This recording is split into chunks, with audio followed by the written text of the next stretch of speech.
There are over 900 loadout combinations in Moco, but which one's the best? I'm ranking every weapon, gadget, passive, and elite ring for Chapter 1. Let's start with the weapons.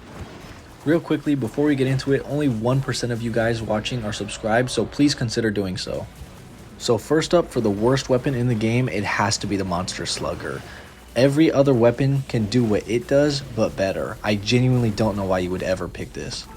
For the second worst weapon in the D tier, we have the Medicine Ball. For a game that is super reliant on staying alive as well as dealing damage, this weapon fails to do both of those things. While yes, you are gaining any sort of health, being at point blank range in front of the enemy is not a good way to get that. And starting us off for the C tier, it's going to be the Buzzkill. I really don't understand what value this weapon provides. I mean, sure, the spawnable bees are pretty cool and can deal damage from a distance, but the sacrifice is, once again, you have to be up in the enemy's face. Additionally, the time it takes to get the 3 bees active is too long, and the damage dealt by the sword alone is just negligible.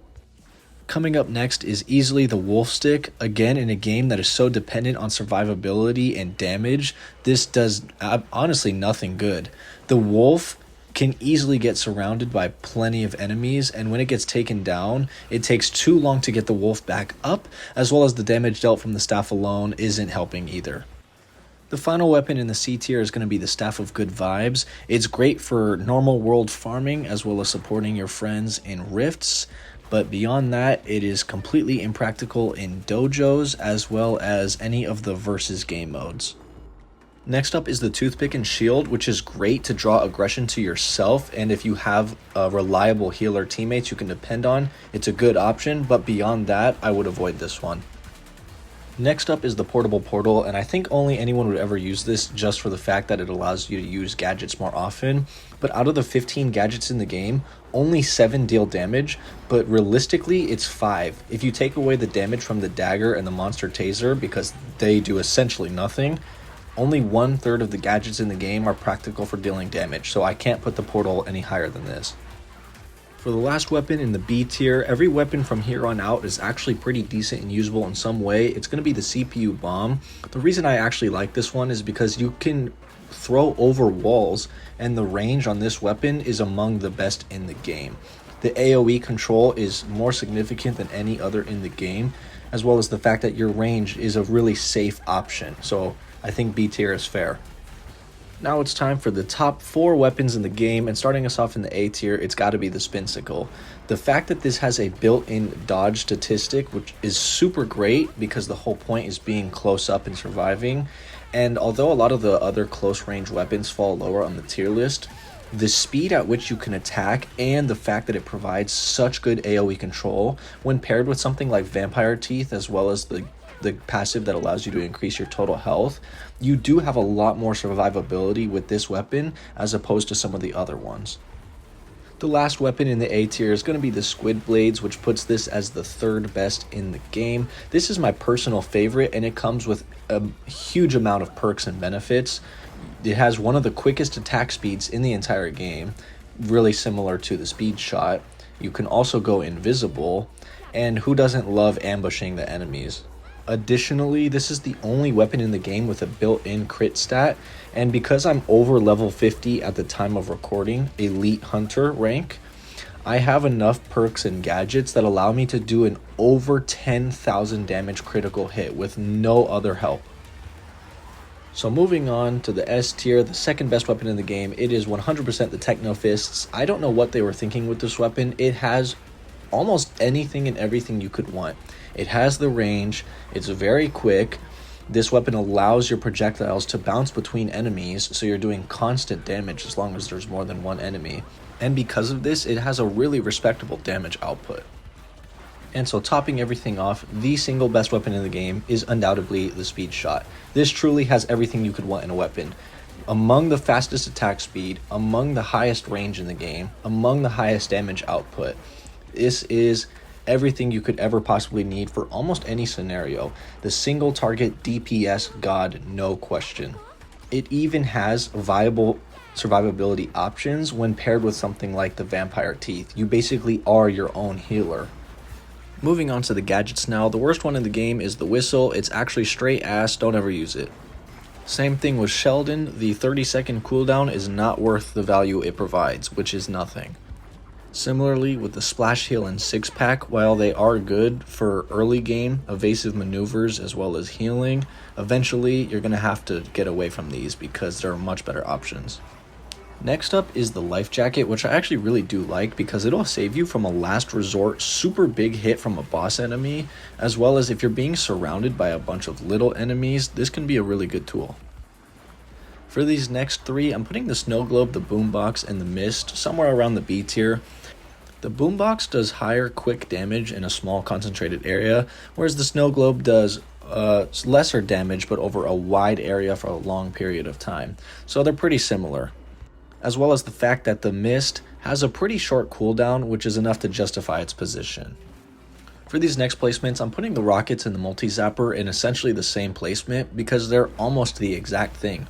Both of them shoot many projectiles and can hit as many monsters as there are on your screen, and they work more effectively against a single target.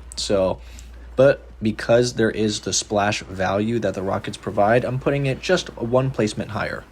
For these next few, I'm putting the Sticker, the Pepper Spray, and the Monster Taser.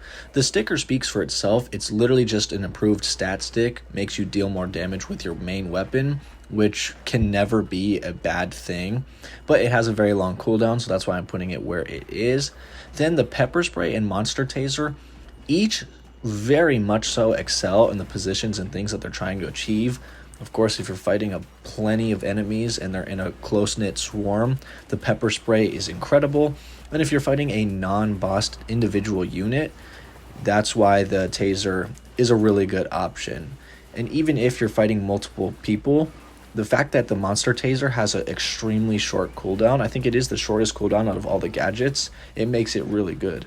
For the second best gadget in the game, for the S tier, it's got to be the Vitamin Shot. While yes, the healing is nice, that improved attack speed is really what carries this, and it has a moderate 10-second cooldown, so you're able to use this quite frequently. And for the number one best gadget in the game, it is inarguably the Chili Dagger. There is no argument that could be made that would convince me that this isn't the best. It has exceptional value with, again, a 10-second cooldown, but it makes that enemy that you're targeting deal 25% more damage from every single damage source. Now really quickly, let's move on to the passives. For the worst passive in the game, it is the Socks. There's no arguing about this, it is downright terrible. For the second worst passive, it's going to be the Chicken. With a 10% spawn chance, it's only really viable with something with a fast attack speed like the Speed Shot and the Daggers. And they all die in one hit no matter what, and the damage they do is completely non-existent. I personally despise this passive. Next up is the Healing Charm, and let's be honest, if this wasn't in the game, not a single person would care. For the start of the B tier, it's going to be the Explodomatic, and while it does have a really cool concept, in execution, this is only really good in a hyper niche scenario with a ton of little enemies, and even still, if the explosion isn't enough to start a chain reaction, this passive becomes insanely useless. Next up is the R&B Heal Mixtape, and in concept is pretty cool, but it doesn't have enough healing potential to justify moving it up any higher than this.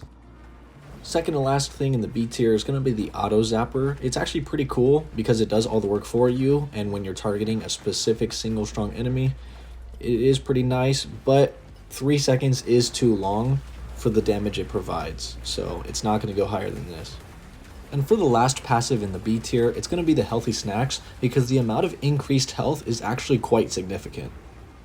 These next three laser passives are all going to share a spot in the A tier because they work and function extremely similarly. 2 of them are based off of your weapon, and then 1 of them is based off damage dealt from your gadgets. And the consistent damage between them, I think is fair to put them in the A tier together like this. And for the best passive in the game, it is no question the Vampire Teeth. You don't even need to run any healing gadgets or healing weapons or even any healing elite rings.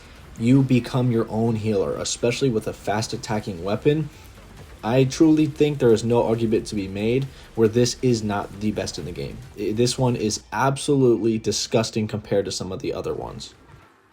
And finally, to wrap up this video, we're going to be ranking all the smart rings. And to start us off in the D tier, it's all of the pet buffs. Well, don't get me wrong, if you're playing either the Buzz Kill or the Wolf Stick, then by all means, use your pet buffs. Help and support them as much as you can. But for the general time being, if you're not using those two specific weapons, there is zero case where you should be using these. Even if you have Sheldon, there are just way better options. And to start us off in the C tier is going to be the standard increase healing. And you're going to notice a trend throughout the rest of this list where these rings have a critical version of themselves. And those critical rings are always in a higher placement. And that is just some simple math. And so moving along the tier list, what do you know? The next best option is the critical healing. Even if your rings for the standard damage are a higher level than the rings of critical damage, it doesn't matter. The critical will always deal more unless the difference in levels is like 10. But that's never ever going to happen because progression is strictly fixed behind this game. They have an illusion of choice progression system. So to reiterate, 10 times out of 10, anything that says critical will always be more valuable than the alternative. And so moving on to wrap up the B tier, it's going to be the guard and then the increased health pool ring. The guard is nice because it does stack the dodge chance with the spinsicle, but having a super massive increased health pool I think is just slightly more valuable because that's not as niche as something like the dodge chance, which only works really well with the spinsicle. So that's why I justify those placements there. Actually, the last one for the B tier is going to be the Gadget critical chance. Again, anything critical is going to be much more valuable, except as I've previously mentioned, less than half of the gadgets in the game even deal damage, and an even smaller percent of them deal viable damage. So I don't really understand why you'd be playing a critical chance on a gadget when you shouldn't even be depending on your gadgets for damage anyways. So B tier is a comfortable spot. So for the A tier, I'm going to put the passive damage increase as well as the gadget cooldown reduction. I do think both of these hold a pretty decent amount of value because you can depend on your passives for a substantial amount of damage, and the gadgets that you want to depend on can help you in a lot of ways. So having a cooldown on them being reduced does have value. And so wrapping everything up, we have the passive critical, weapon increased damage and speed, as well as the weapon critical.